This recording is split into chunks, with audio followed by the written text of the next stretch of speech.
Indústria.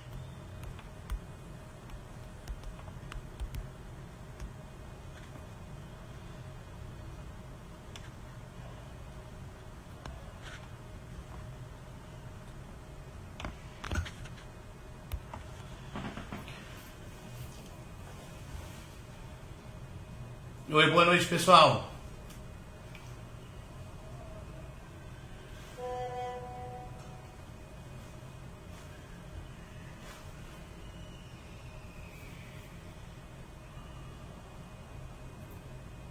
Oi, Andy, tudo bem? Hello, Andy.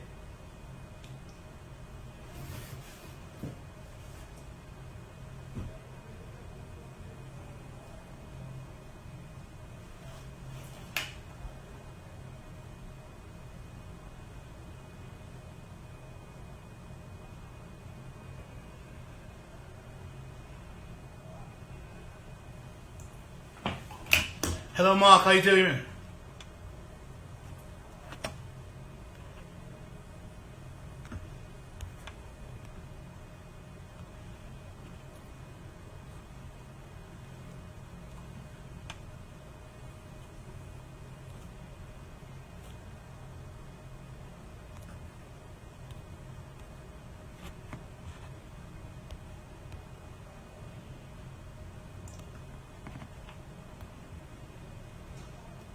Hello, Mark. Just trying to get you in here.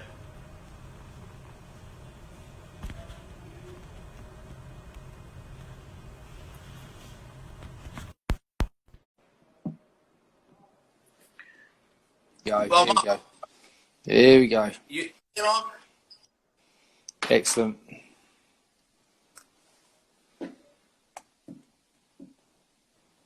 just waiting here to get the log on. Okay, cool.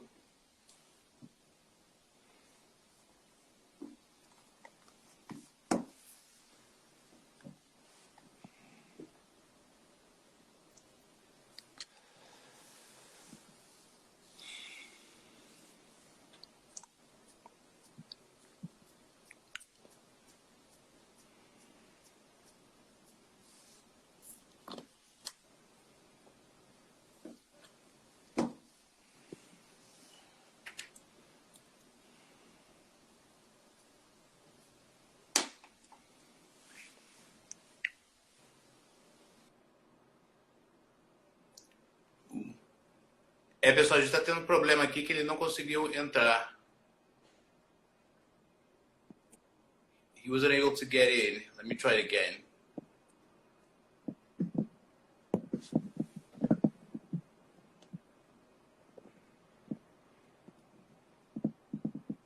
De novo, já already clicked it there.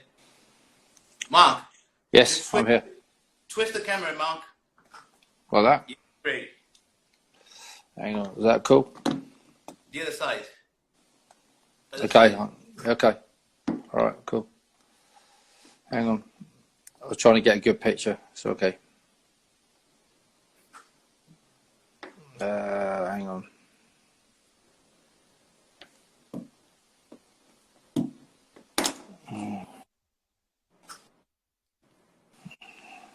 Yeah, I'm just doing it. Hang on.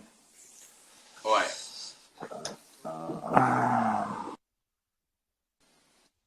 Okay, here we go. Yeah, that's good. How you doing, Mark? Good? Good night? Hello, Mark. Yeah, I'm here. We got a bit of an echo. We're not actually coming through very late. I've got a delay. Okay, so let's go more slowly. But thanks for joining us here in Bashers Ferry to talk about this topic that's very interesting, which is industry of football, which you're a seasoned lawyer and agent and been in the business for quite a while, and we know each other quite well. But before I start, I'd just like to tell a present that I received 2 days ago from the greatest player of all time, from Pele, through my friend Jose L.L.B. He's a big time friend, known him for many years, and he sent me that actually right now on the week that we're doing this live. quite a great coincidence. But Mark, let me introduce myself a little bit for people who don't know me. My name is Dennys. I'm Brazilian American, grew up in Britain, and always been in love with the game. I've worked in the game for 5 years, doing a lot of background work. And Mark, can you tell us a little bit about your story as well? Yeah, sure. I met Dennys in SoccerX in 2016. I'm a barrister. Yeah, and Mark, the person that got us together was Dennys Roach, which is a legendary agent. The first one of the business. He did some great deals, which was the first one was the first £1 million deal with Trevor Francis to Nottingham Forest, and he also was the agent of Johan Cruyff and other great players like Glenn Hoddle. Can you tell us a little bit about Dennys Roach? Yeah, sure. I mean, I've known him for about 15 years. Unfortunately, he passed away last year. He was the originator of the football deals.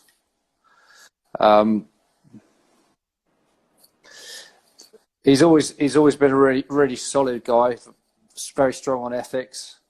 Most importantly, he tried really hard to help people and develop their careers. He was really loyal to people like Glenn Hoddle and people like that.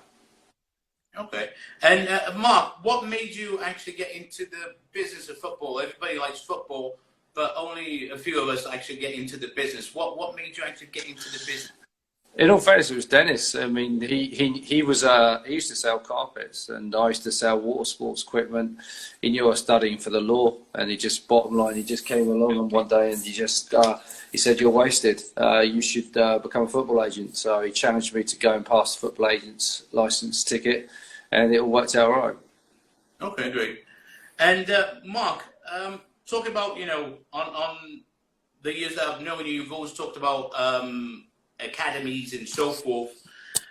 What do academies they look for in a player, and how do they accommodate players, and what's the cost and regime of different operations? If you could talk a little bit of some academies that you have experience with, such as West Ham, that right now they've came up with Declan Rice. In Southampton they've had Bale, Oxlade Chamberlain, Ryan Bertrand, among others. Well, look, most of the academies, they're looking for a defining characteristic in a player.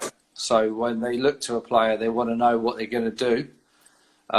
They want to know that the player can replicate that skill on a regular basis.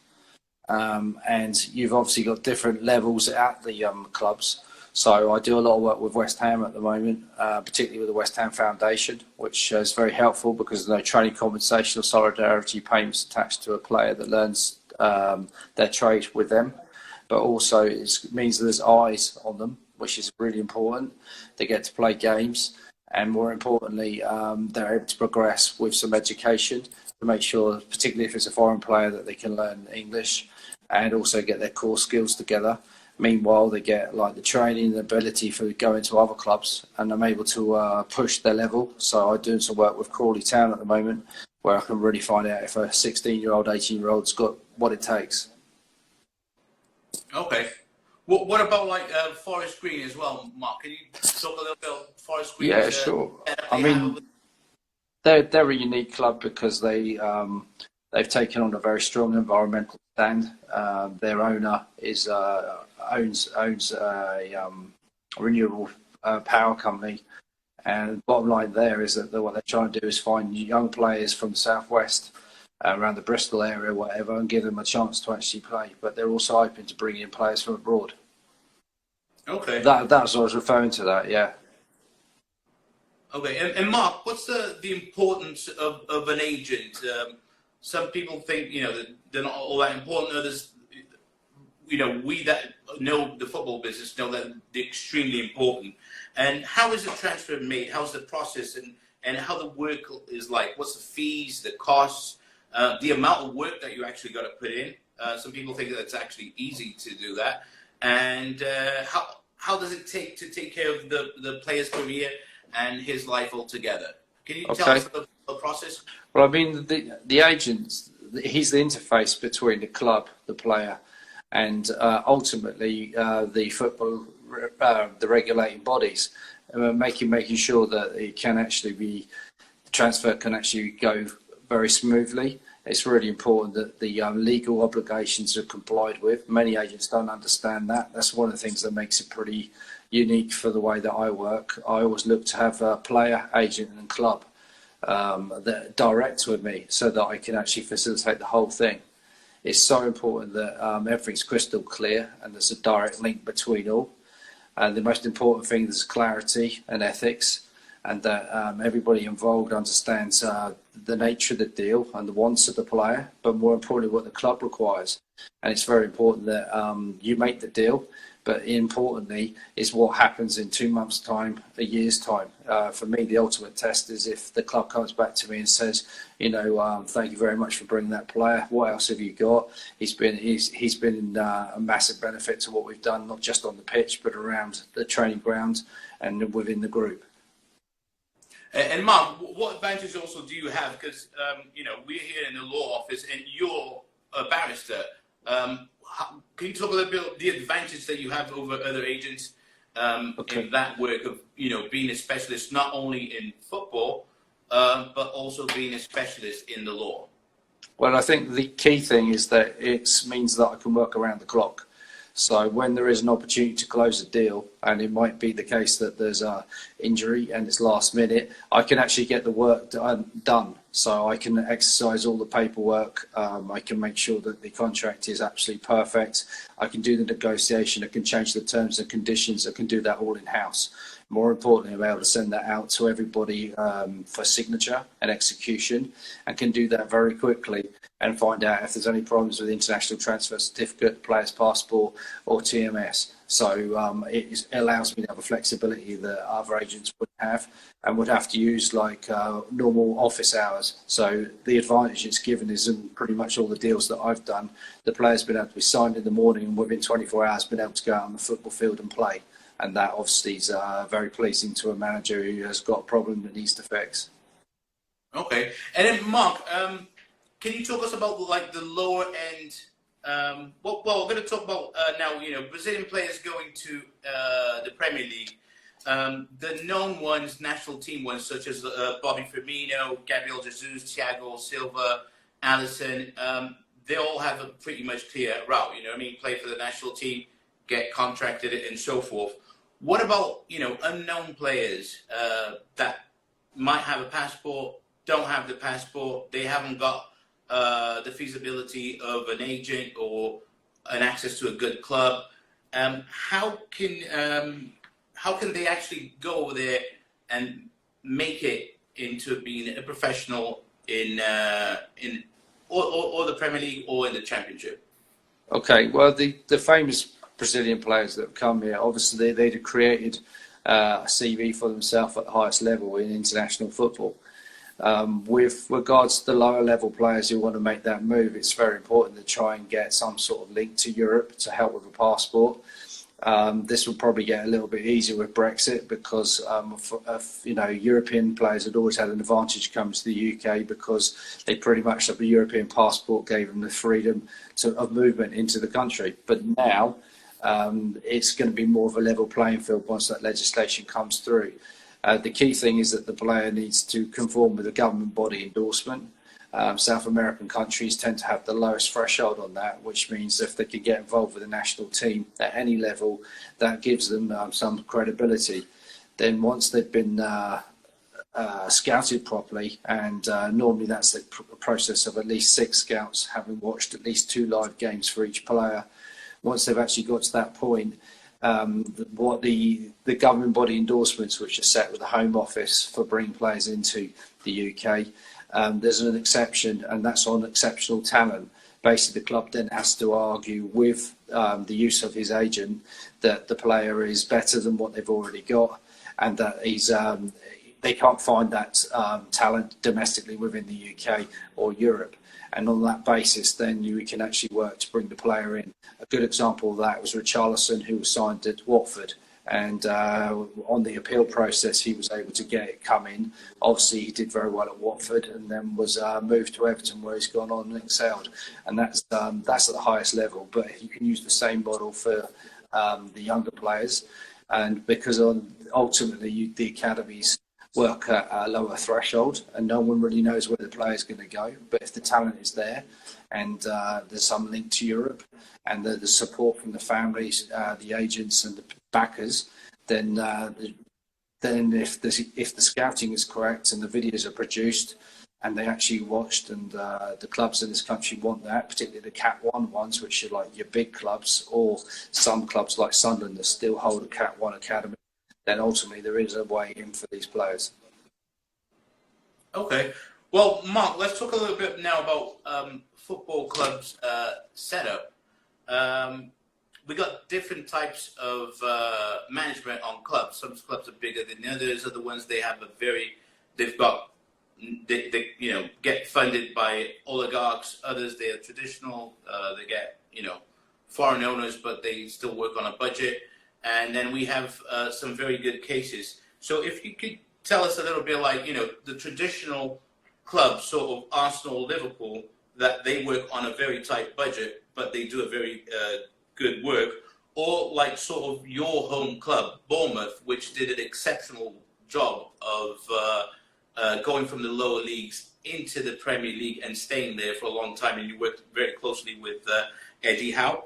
And other cases in such of Leicester, in which they came from the League Two, which fourth division, up to winning the Premier League with a budget of of the top six. The budget that they paid for a top six player plays one player, they could play the whole squad. And Jamie Vardy, coming with a 26-year-old, he was working part time at 24-year-old, and then he made it really big into the Premier League, even playing the World Cup and being the top scorer of the Premier League.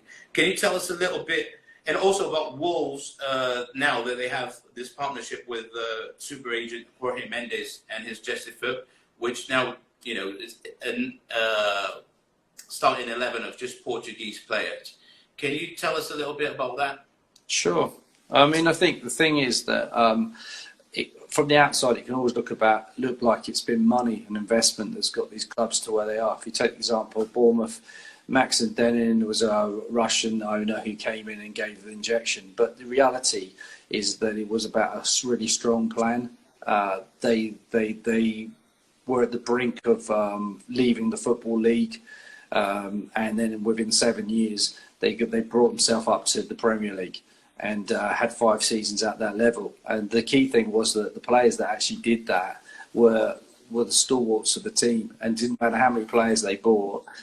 Those players, there was key players like Simon Francis, Cook, Charlie Daniels, Harry Arter, people like that were absolutely key to their success. And I think the thing is, it's about having a really good structured model. And it comes down to how much influence and the level of staff and the good technical director and good team of agents to work around that.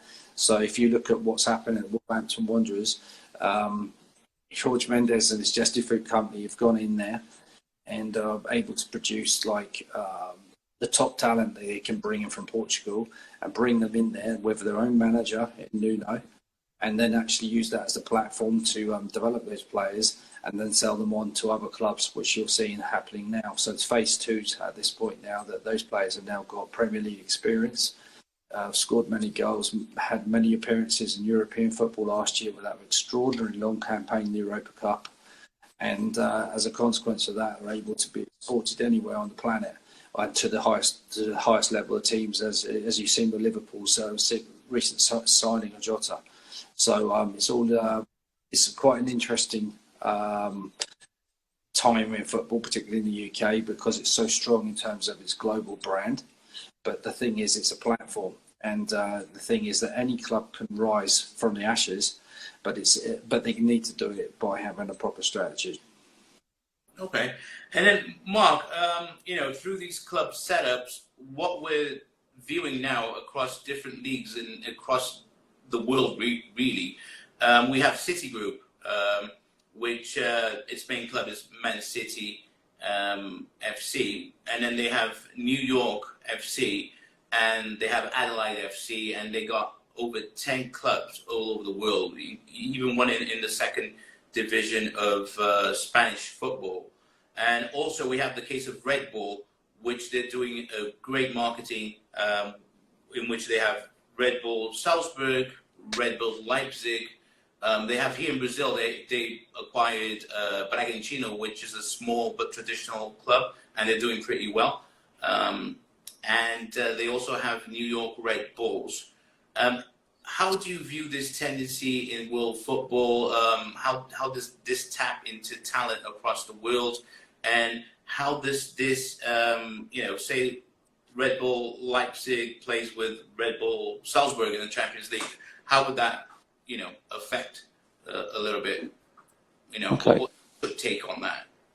Well, I think the thing is that these amalgamations, which City Group with its 14 clubs is a key leader, it gives them a freedom for players to move from different clubs across the globe. Like Frank Lampard, when he left Chelsea, he effectively went to play in New York, and then before he knew it, he ended up playing at Man City. Very, very straightforward.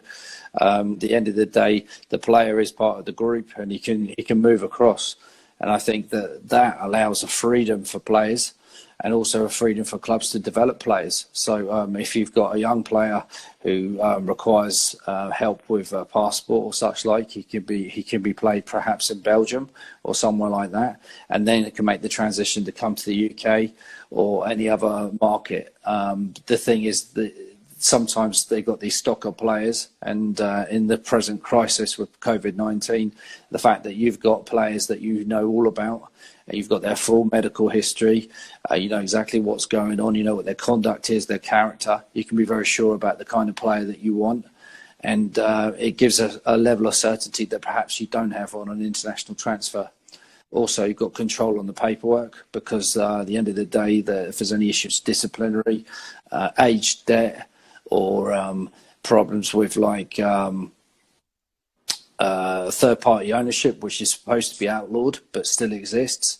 All these things can be dealt with, and it makes it less embarrassing. You're not going to end up with a David De Gea situation where 1 minute past the transfer window closure, you fail to register the player, and then the whole deal has to be unwound. So this is obviously the advantage of being across the globe, and also at any given time, one market will be stronger than another, and it just gives a balance, and it means they can use the staff can learn different cultures and different ways of techniques of football, different training techniques, and basically can build a level of experience they wouldn't get otherwise. So this makes these groups incredibly strong, and obviously Red Bull are following this model as well. Okay, and Mark, talking a bit now, changing a bit now from players into foreign markets. How do the Premier League and clubs from top leagues in Europe, they benefit from their exposure to Asia, Middle East, and the USA? Okay, well, I think the thing is the foreign markets thing is massive for football, particularly the Premier League. I mean, right now the Premier League, as TV audience is the key driver of income. And obviously the players who get an opportunity to get this kind of level of media exposure have got like their...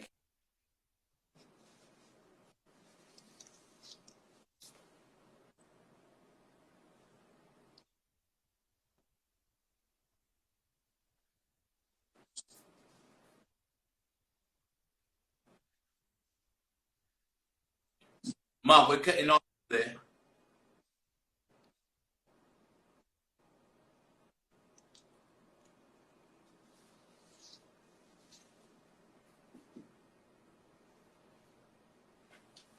Hello, Mark.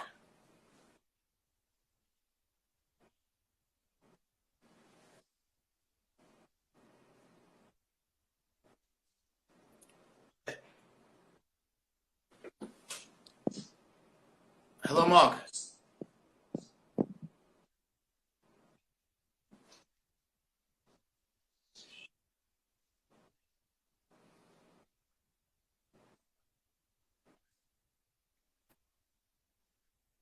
Mark, how's your internet over there? Can you hear me?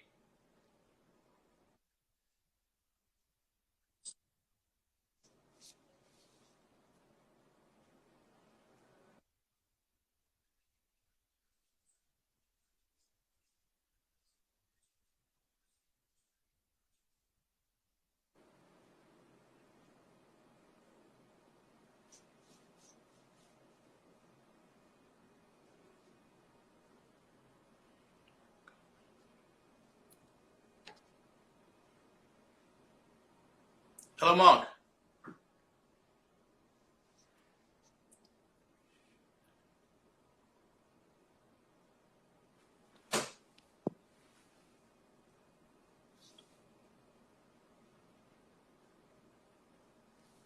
Hello, Mark.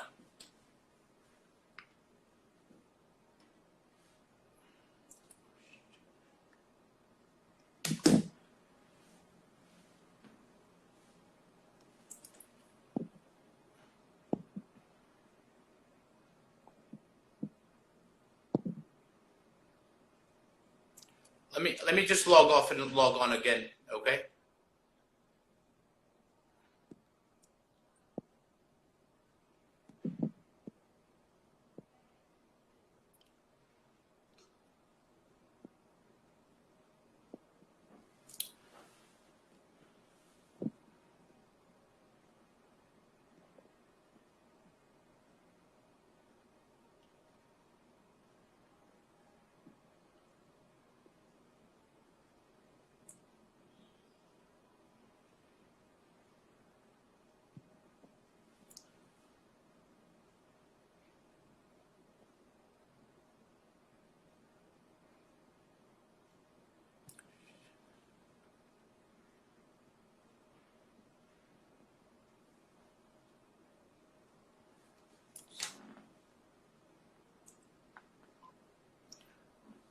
Tá tentando conectar aí, pessoal. Ele tá na Inglaterra, então a conexão tá muito longe. Desculpa aí.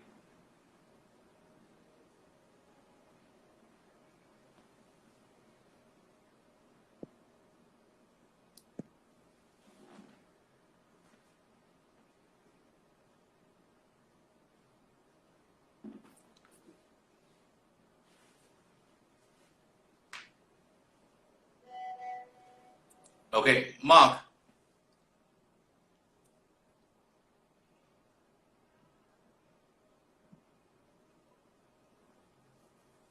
Hello, Mark.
Desculpa aí, pessoal. A internet está muito ruim.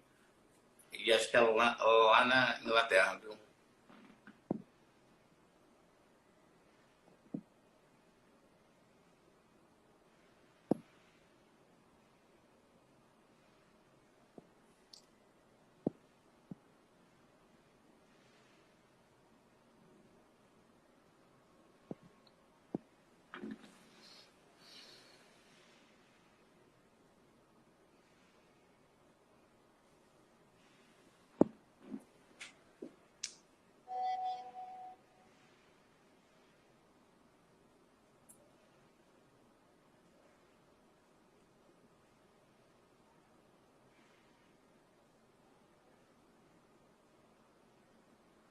Pessoal, eu vou sair e depois eu já entro, tá bom? Desculpa aí, ele tá pedindo para eu sair e depois entrar, tá? Vou sair e entrar.